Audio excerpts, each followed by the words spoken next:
کہ دنیا میں جو کچھ بھی ہے اس کی بنیاد محبت ہے.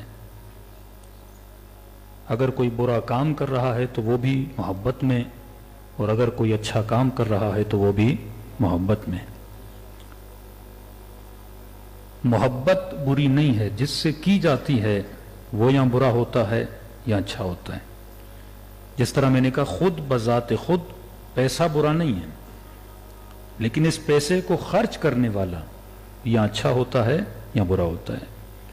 اسی مال سے آپ مسجد بھی بنا سکتے ہیں، اسی پیسے سے آپ کربلا کی زیارت پہ بھی جا سکتے ہیں، اور الیاذ باللہ اسی پیسے سے بندہ شراب بھی خرید سکتا ہے. تو اصل آپ ہو جو اس چیز کو استعمال کر رہے ہو. تو جو جذبات خدا انسان کو دیتا ہے، جذبہ کبھی برا نہیں ہوتا. اگر خدا نے آپ کو غصہ دیا ہے، غصہ برا نہیں ہے.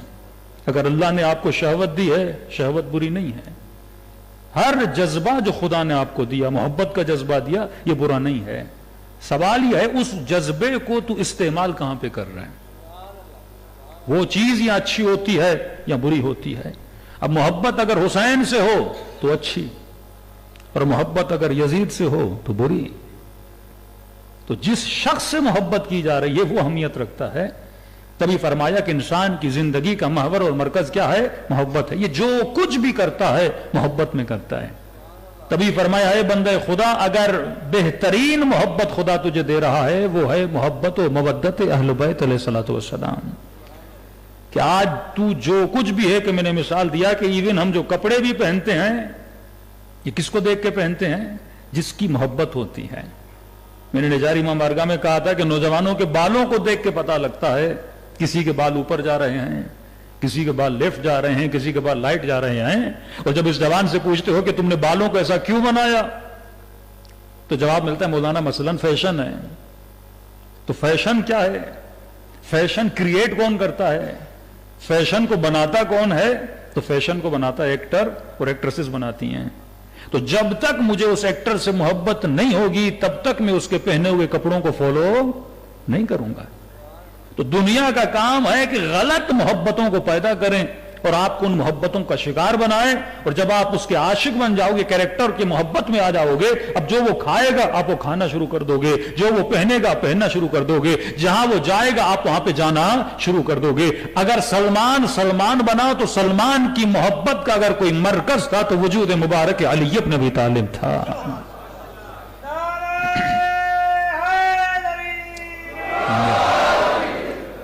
تو شیاطین کا کام یہ ہے کہ جوانوں کے دلوں میں غلط محبت کو پیدا کرنا. اگر دل کی محبت کا قبلہ غلط ہو جائے تو انسان کے اعمال بھی کیا ہو جاتے ہیں؟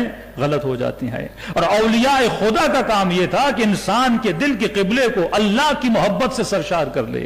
جب محبت خدا آ جائے گی تو میں نے اس دن کہا تھا، یہ جوان بولتا ہے مولانا مجھے قرآن کی آیت اعلیٰ بذکر اللہ تطمئن القلوب، اللہ کے ذکر سے دل مطمئن ہوتا ہے. تو کہنے لگا مولانا میں نماز پڑھتا ہوں، مجھے تو نماز میں مزہ نہیں آتا. میں ذکر خدا کرتا ہوں، مجھے ذکر خدا میں مزہ نہیں آتا. میں نے کیا کہا تھا؟ مزہ وہاں آتا ہے جس سے کیا ہو؟ محبت ہو. آپ کربلا جاتے ہو آپ کو سکون ملتا ہے کیونکہ کربلا میں امام حسین ہیں، اور امام حسین سے کیا ہے؟ محبت ہے. اسی طرح اگر کسی کو مال سے محبت ہے اس کو مال سے سکون ملے گا. اگر کسی کو شہوت سے محبت ہے اسے شہوت سے سکون ملے گا. اگر کسی کو حسین چہرے سے محبت ہے جب تک اسے دیکھتا رہے گا اسے سکون ملتا رہے گا. تو فرمایا جب تک تیرے وجود میں خدا کی محبت نہیں آتی تب تک تجھے ذکر خدا میں مزہ نہیں آئے گا. اللہ اکبر یا رسول اللہ.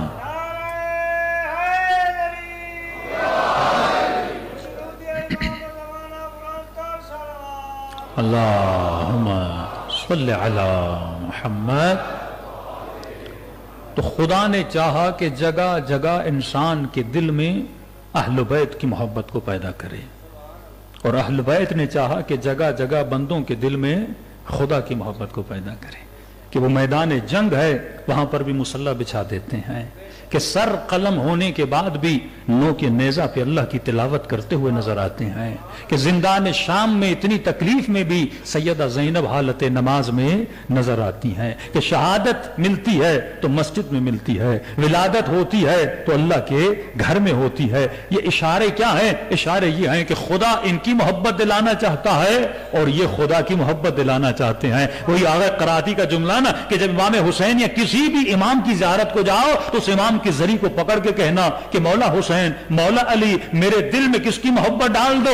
اللہ کی محبت ڈال دو۔ میرے دل میں کس کی معرفت ڈال دو؟ اللہ کی معرفت ڈال دو۔ تو فرمایا جب ان کے روزے پر جاؤ تو دعا کرو کہ مولا حسین مجھے خدا کی معرفت عطا کر، اور جب مصلی عبادت پہ بیٹھ جاؤ تو بولو خدا مجھے حسین کی معرفت عطا کر۔ ہاں؟ یہ دو سرے ہیں، یہ محبت آئے گی تو یہ محبت آئے گی، اور اگر یہ محبت نہیں آئے گی تو اس کی محبت بھی نہیں آئے گی۔ تو میں نے چند اشارے دیے کل جناب سیدہ کے حوالے سے کہ ایک خاتون جس کی عمر 18 برس ہے، اپنے بابا کے جانے کے بعد بقول اہل سنت کی روایات کے 6 مہینے زندہ رہتی ہیں، اور اس خاتون کی فضیلت میں رسول اتنے فضائل پڑھے، کل میں نے آپ کی خدمت میں پڑھے کتب اہل سنت سے، کہ رسول اسے اپنا روح کہے، رسول اسے اپنی جان کہے، رسول اسے بضعۃ منی کہے، میرے وجود کا ٹکڑا ہے۔ آلوسی لکھتے ہیں جناب عائشہ سے 2 روایتیں میں نقل کی کہ جب آتی ہیں نبی کی خدمت میں تو تمام قد رسول سیدہ کے احترام میں کھڑے ہو جاتے ہیں، اپنی جگہ پہ بٹھاتے ہیں، 6 مہینے تک اس دروازے پہ جاتے ہیں اور سلام کرتے رہتے ہیں۔ سیدۃ نساء العالمین صحیح بخاری میں ہے کہ تمام عالم کی خواتین سے افضل ہیں سیدہ فاطمہ۔ تو مطلب ان سے پہلے جتنی بھی مقدس خواتین گزری ہیں، جو جو ان کے فضائل ہیں وہ فضائل جناب سیدہ فاطمہ الزہرا کے بھی موجود ہیں۔ مطلب جتنے فضائل جناب مریم کے ہیں وہی فضائل جناب سیدہ نساء العالمین کے ہیں۔ لیکن ایک شبہ آپ کے ذہن میں ڈالا جاتا ہے نا، وہ شبہ یہ ہے کہ بھائی کیسے ممکن ہے کسی کے گھر پہ حملہ ہو جائے اور وہ بندہ اپنا دفاع نہ کرے؟ ہم برملا کہتے ہیں کہ تو غیرت مند ہے، ہاں، اگر تیرے گھر میں تیری بیوی پر اگر کوئی حملہ کرے کیا تو دفاع نہیں کرے گا؟ تو کہتے ہیں یہ شیعہ تو علی کی توہین کر رہے ہیں کہ علی کے گھر پہ حملہ ہوا اور وہ مولا جو فاتح خیبر، فاتح خندق، اور اس امیر المؤمنین نے دفاع نہ کیا، تو یہ تو توہین علی ابن ابی طالب ہے جو شیعہ روز منبر سے کر رہے ہیں، اپنے مصائب میں بیان کرتے ہیں۔ تو سب سے پہلا ایشو یہ ہے کہ مسلمان اہل بیت کو اپنی سوچ سے ٹٹول رہا ہے۔ میں یہ سوچ رہا ہوں اگر مجھ پہ اٹیک ہو جائے میں کیا کروں گا، پھر اسی فیصلے کو اہل بیت پہ لگانا چاہتا ہوں، کیونکہ میں یہ کروں گا تو علی کو بھی یہ کرنا چاہیے۔ بھائی اگر کوئی تجھے گالی دے تو رپلائی دے گا، اگر کوئی تجھے پتھر مارے تو اٹھا کے دوسرا پتھر مارے گا، لیکن جب نبی کو پتھر مارے گئے نبی نے پتھر نہیں مارے۔ جب گلی سے گزرتے تھے وہ خاتون سر پہ کچرا پھینکتی تھی، نبی نے واپس اس کو کچرا نہیں مارا، بلکہ جب بیمار ہوتی ہے تو عیادت کے لیے جاتے ہیں۔ ہم اپنے کردار کو اہل بیت کے کردار سے جب ملانا شروع کرتے ہیں، اپنی سوچ کو اہل بیت کی سوچ سے ملانا شروع کرتے ہیں۔ جنگ صفین ہے، کئی دن علی ابن ابی طالب کا پانی بند کیا امیر شام نے، اور مولا نے اٹیک کیا اور حملہ کیا، اس پانی پہ علی ابن ابی طالب قابض ہو گئے۔ تو اپنے لشکر والے، یہ مظلومیت امیر المومنین ہے کہ اپنے علی کو نہیں جانتے تھے۔ وہاں سے امیر شام کا لشکر عمرو عاص کے پاس گیا، کہا علی نے پانی پر قبضہ کیا ہے، اور واللہ اگر علی نے 6 دن بھی پانی کو بند کیا تو یہ پورا لشکر علی کے پاس چلا جائے گا، کیونکہ ہمارے لشکر میں پیاس کی برداشت کی طاقت نہیں ہے۔ اور وہ جو دشمن علی تھا پر علی کو جانتا تھا، اس نے کہا کہ میں ابی طالب کے بیٹے کو جانتا ہوں، علی کسی پیاسے پہ پانی بند نہیں کرتا۔ اور مظلومیت علی یہ ہے کہ اپنے لشکر والے مولا کے پاس جاتے ہیں، کہتے یا علی پانی کو بند کریے، یا علی پانی کو بند کریے۔ مولا فرماتے رسول کا فرمان ہے کسی پیاسے پہ پانی بند نہیں کیا جاتا، میں سنت نبی پہ عمل کرنے والا ہوں۔ کہتے یا علی ہم یہ نہیں کہتے کہ آپ ظلم کریں، ہم اتنا بس کہنا چاہتے ہیں کہ جتنے دن انہوں نے پانی بند کیا تھا اتنے دن آپ بھی پانی بند کریے، بس یہ سننا تھا۔ مولا علی فرماتے ہیں تم کیا کہنا چاہتے ہو کہ جو اس نے کیا وہ علی کرے؟ مولا فرماتے جو اس نے کیا اور وہی علی کرے، پھر یہ بتاؤ ابو سفیان کے بیٹے میں اور ابو طالب کے بیٹے میں فرق کیا رہ جائے گا؟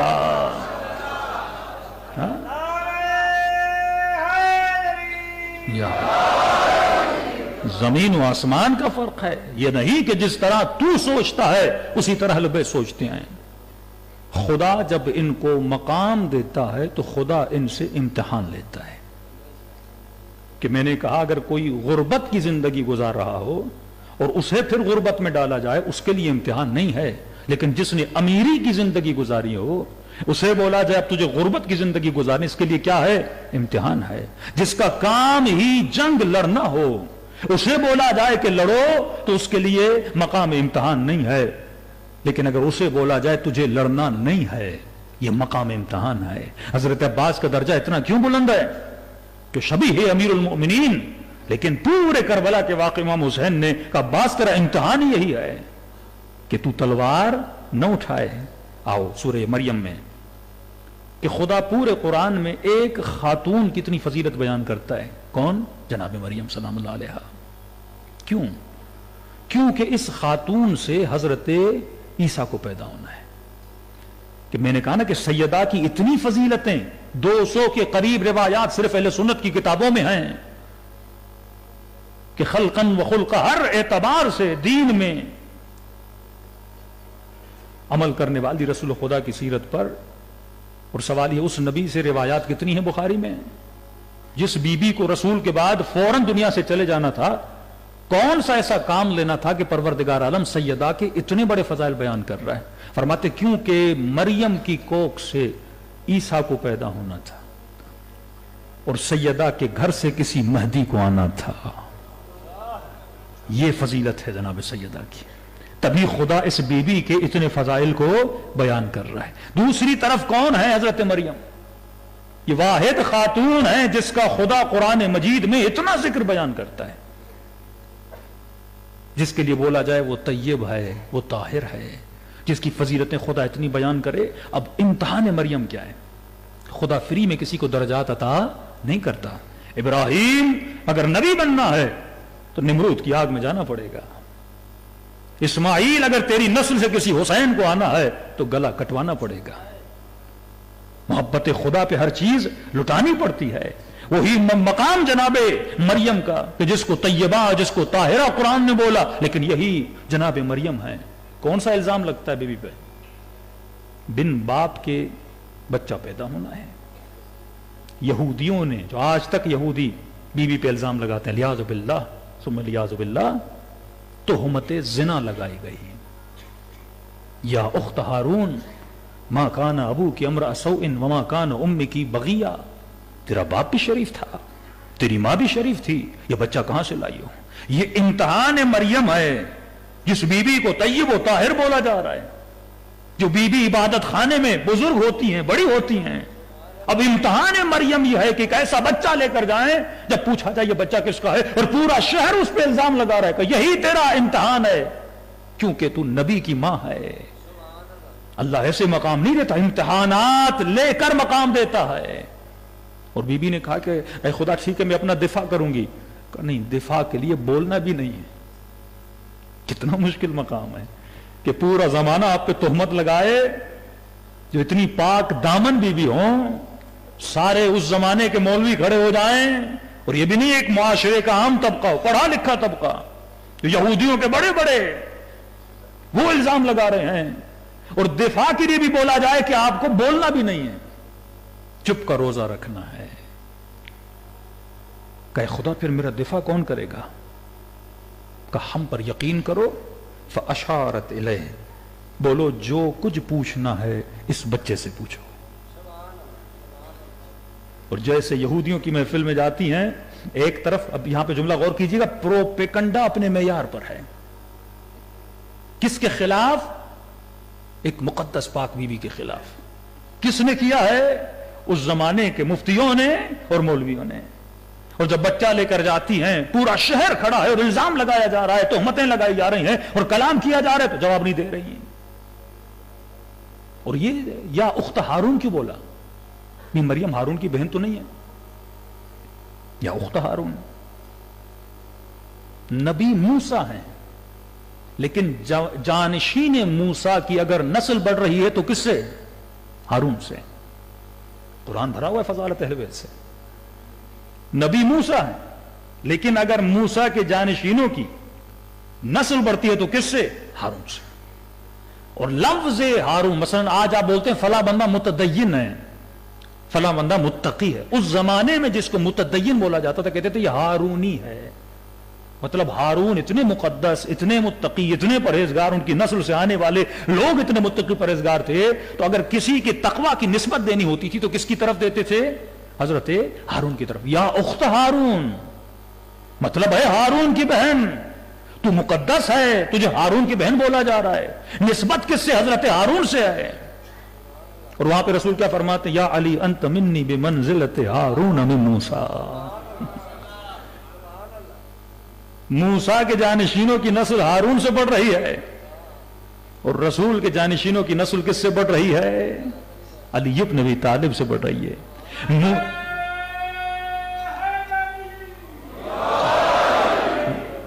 حضرت موسیٰ کے پہلے جانشین کون ہیں؟ ہارون ہیں. اور حضرت موسیٰ کے آخری جانشین کون ہیں؟ عیسیٰ ہیں. رسول خدا نے کیا فرمایا؟ علی انت منی بمنزلت ہارون من موسیٰ. رسول خدا کے پہلے جانشین کون ہیں؟ علی ہیں. حضرت موسیٰ کے آخری جانشین کون ہیں؟ عیسیٰ ہیں. رسول خدا کے آخری جانشین کون ہیں؟ حضرت امام مہدی ہیں. حضرت عیسیٰ، حضرت موسیٰ کا آخری جانشین آج بھی زندہ ہے، پردے غیب میں ہے. رسول خدا کا آخری جانشین امام مہدی آج بھی زندہ ہے، پردے غیب میں موجود ہے.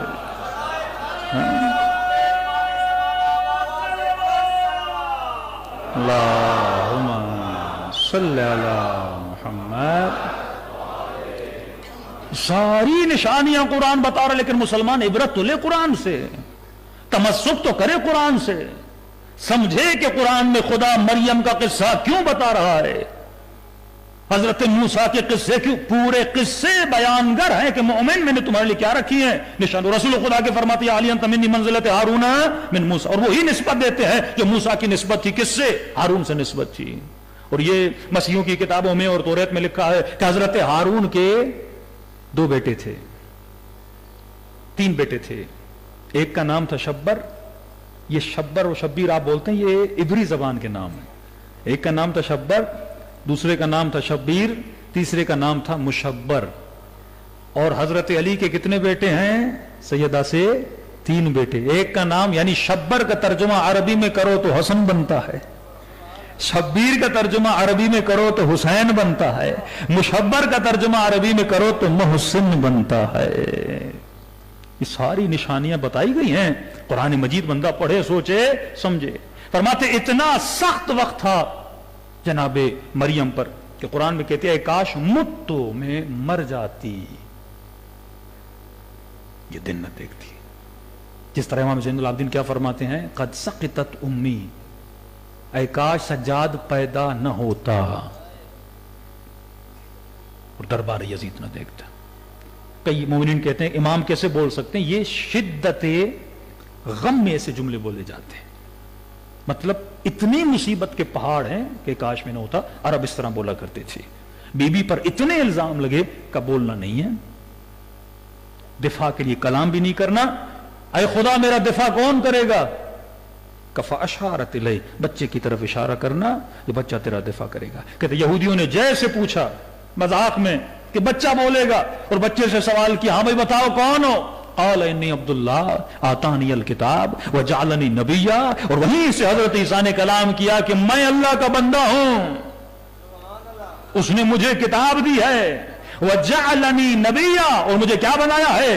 نبی بنایا ہے. فرماتے ہیں جب امت جتنے آج اعتراضات کر رہی ہے جناب سیدہ پہ یا شیعوں پر یا یہ جتنا پروپیگنڈا ہے، جس طرح وقت کے عیسیٰ نے کلام کر کے یہودیوں کے سارے اعتراضات کا منہ بند کر دیا تھا، آج بھی دنیا عالم میں جو تشیع پہ اعتراضات ہیں یہ اعتراضات ہوتے رہیں گے. لیکن جب ظہور امام ہوگا اور کعبے کی دیوار پر ٹیک لگا کر اپنا تعارف کروائیں گے کہ عالم مجھے پہچانو میں وہی ہوں جس کا انتظار تھا، تو ان سب کا منہ بھی بند ہو جائے گا. اللہ اکبر یا رسول اللہ.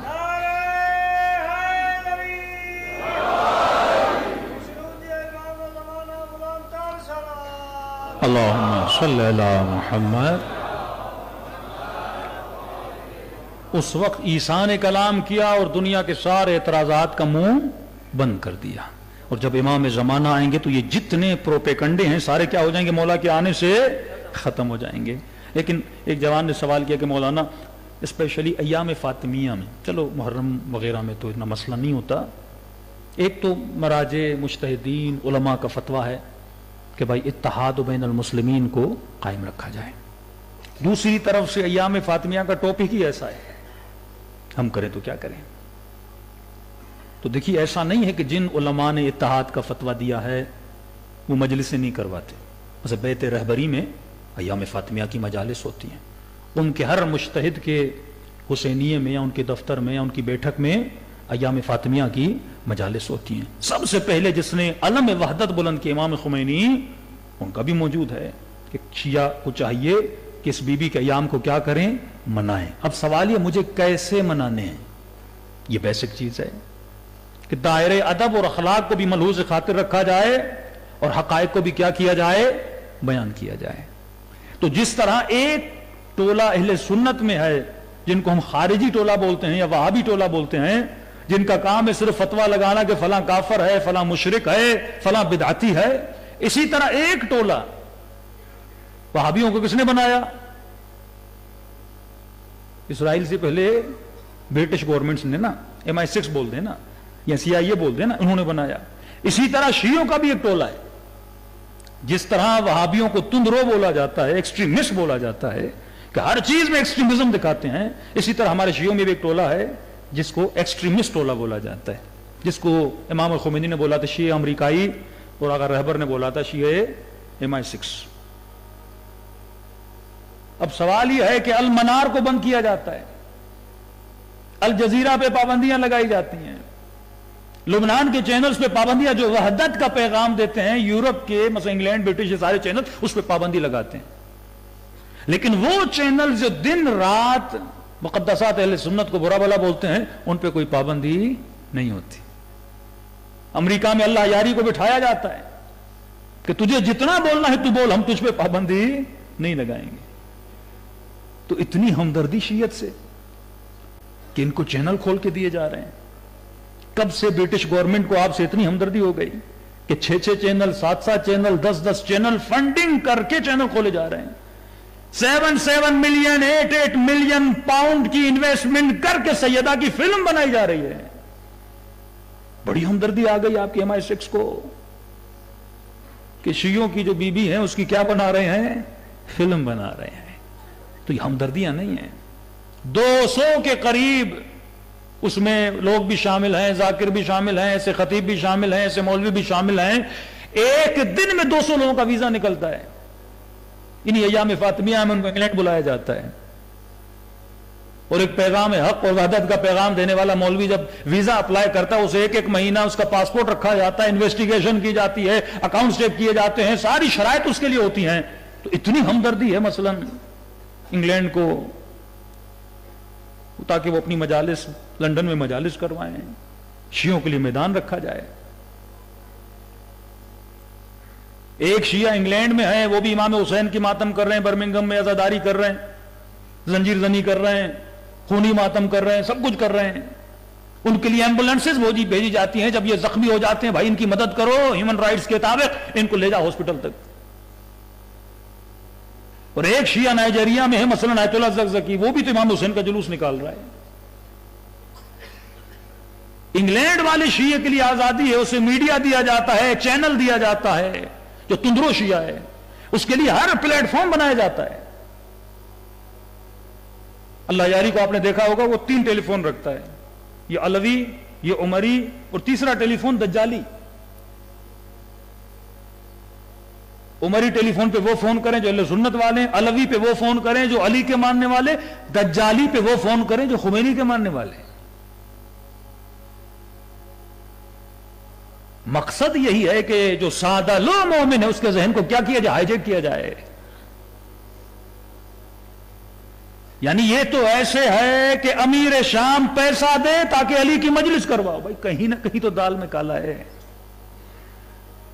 بنو امیہ کی حسین کی مجلس کروائیں گے، اگر آپ کو پتا چلے کہ بن سلمان امام حسین کا اشرا کروا رہا ہے، شک تو کرو گے نا کہ جو دن رات حسین کا اہل بیت کے دشمن تھے وہ کیسے مجلس کروائیں گے؟ تو ایسی کون سی ہمدردی ہے جنہوں نے وہابیت کو بنایا، جنہوں نے داعش کو بنایا، جنہوں نے اسلام دشمن قوتوں کو بنایا، اور آج وہ آپ کو فیسیلیٹیٹ کر رہے ہیں، آپ کے چینلز بنائے جا رہے ہیں، ہر اس چیز کی مخالفت کی جا رہی ہے جو شیعہ قیادت اس کی طرف اشارہ کر رہی ہے۔ تو یہ چیزیں جب تک دشمن شناسی نہ ہو، جب تک قرآن فہمی نہ ہو، تب تک انسان، تبھی فرمایا کہ آخری زمانے میں دور الفتن ہے، اس زمانے میں ایمان کو تلاش کرنا، حق کو پہچاننا اتنا مشکل ہے کہ معصوم فرماتے ہیں کہ اندھیری کالی رات میں کالے پتھر پر کالی چوٹی چلے اور تو اسے دیکھ سکے، آگ کے انگارے کو ہاتھ پہ رکھے اور اسے برداشت کر سکے، یہ آخری زمانے کا ایمان ہے۔ تو تقسیم در تقسیم، ہر علماء فرماتے ہیں وہ شیعہ جو تندرو شیعہ ہے، اس شیعہ کا تعلق مکتب اہل بیت سے نہیں ہے۔ ہمیشہ کہتا ہوں میری مولا کی زندگی سے پہلے امام سے لے کے 11ویں امام تک کوئی ایک امام دکھاؤ جس امام نے اپنے دشمن کو گالی دی ہو سیرت اہل بیت میں سے، ایک مولا کا کوئی کلام دکھاؤ۔ میرے چھٹے امام، امام جعفر صادق علیہ الصلوۃ والسلام،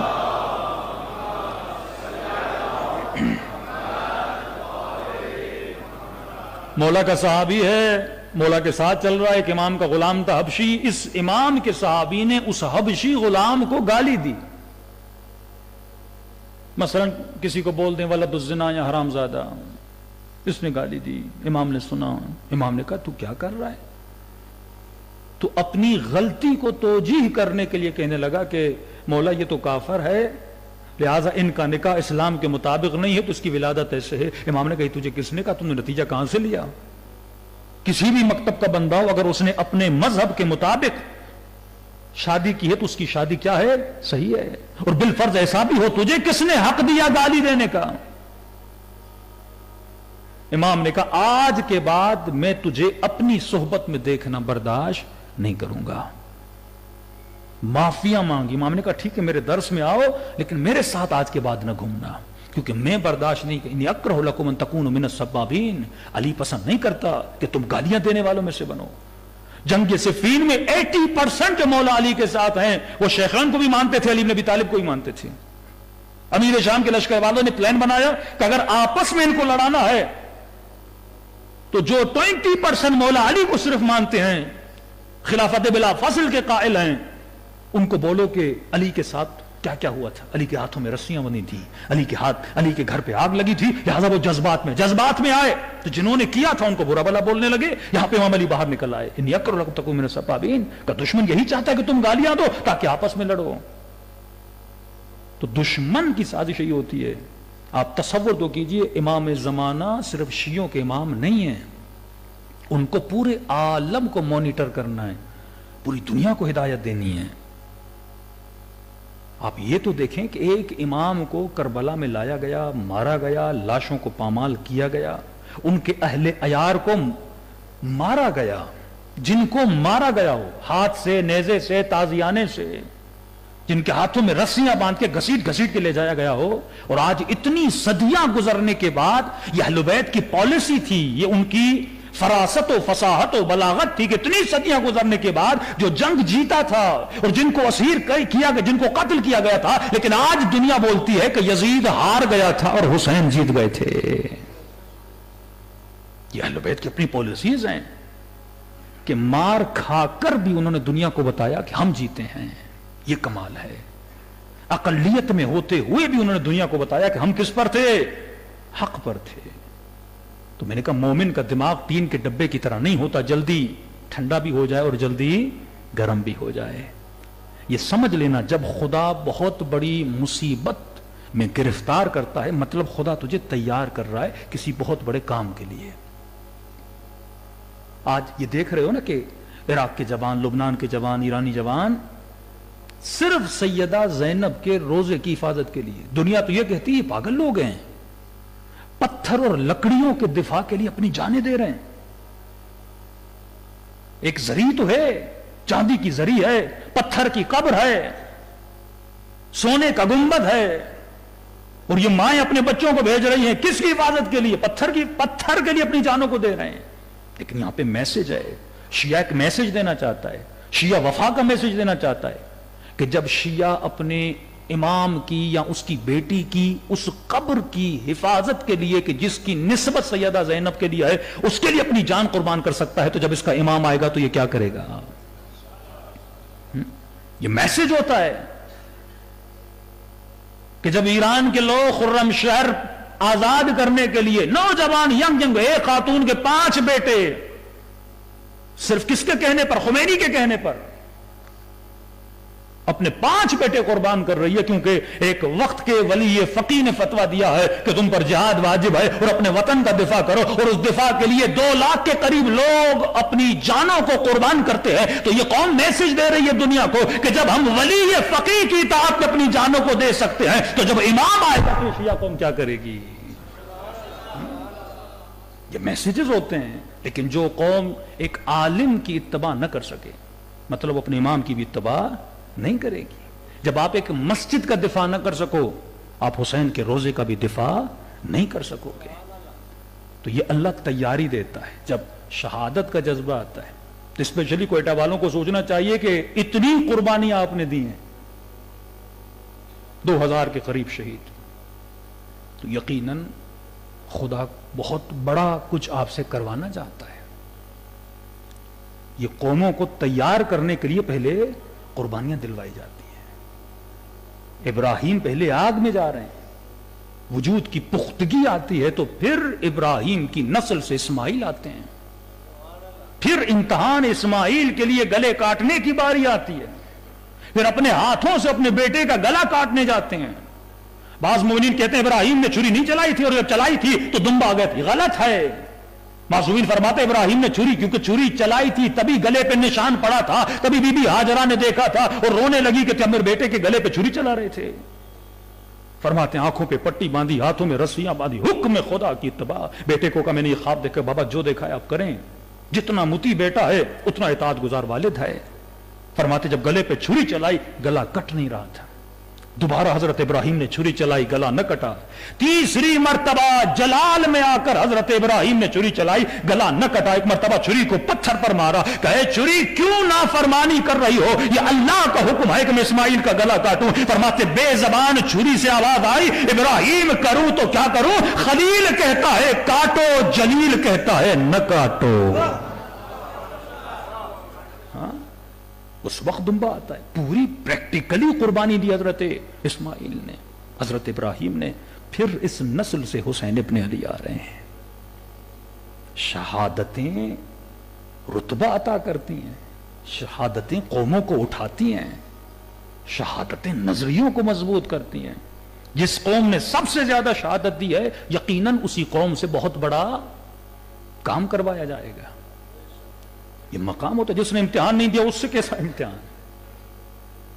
جناب مریم کا امتحان یہ ہے کہ جس بی بی کا مقام اتنا بلند ہے اس بی بی پہ تہمت زنا لگائی جا رہی ہے۔ جناب سیدہ کا مقام اتنا بلند کہ یہ فرمائے کہ جو بی بی کسی نابینا کے سامنے نہیں آتی تھی، امتحان زہرا یہ ہے کہ اسے دربار میں اپنا حق لینے جانا ہے۔ امتحان علی یہ ہے کہ جو ہر جنگ میں فاتح، لا فتح الا علی لا سیف الا ذوالفقار، اس علی کو بولا جائے کہ علی تیرے گھر پہ حملہ ہو جائے لیکن رسول کی وصیت کا پابند رہنا ہے، تجھے تلوار نہیں اٹھانی، مصلحت کبریٰ کے لیے، ایک بڑی مصلحت کے لیے۔ سب سے وہ مولا علی کا بیٹا جو سب سے زیادہ جنگجو تھا، جس کو حسن ابن علی بولا جاتا تھا، اس امام کو بولا جاتا ہے کہ تجھے صلح کرنی ہے۔ یہ امتحانات ہیں، جب تک آپ ان چیزوں کو سمجھیں گے نہیں۔ یہ قرآن بتاتا ہے کہ خدا قوموں سے کس طرح امتحان لیتا ہے، پھر ان کو درجات عطا کرتا ہے۔ صلوات پڑھے محمد و آل محمد پڑھے۔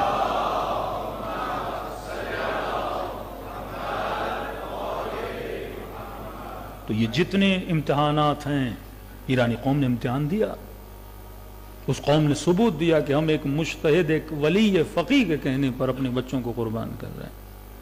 ڈاکٹر اسرار اہل سنت کے عالم ہیں، کہتے ہیں، ڈاکٹر اسرار کہتے ہیں جب میں نے یہ ویڈیو دیکھی کہ شاہ کی ٹینکیں کھڑی ہیں اور ایرانی خواتین روڈوں پر اپنے 6 مہینے کے بچوں کو سینے پہ لگا پر ٹینکوں کے سامنے کھڑی ہیں، کہا میں سمجھ گیا ان عورتوں نے علی اصغر سے بہت کچھ سیکھا ہے۔ میں نے کہا اس قوم کو کوئی شکست دے جب تک یہ جذبہ رہا تو ان کو کوئی شکست دے نہیں سکتا. کہتے ہیں دشمن کے حملے میں جتنی شدت دیکھو اپنی طاقت کا اتنا اندازہ لگاؤ.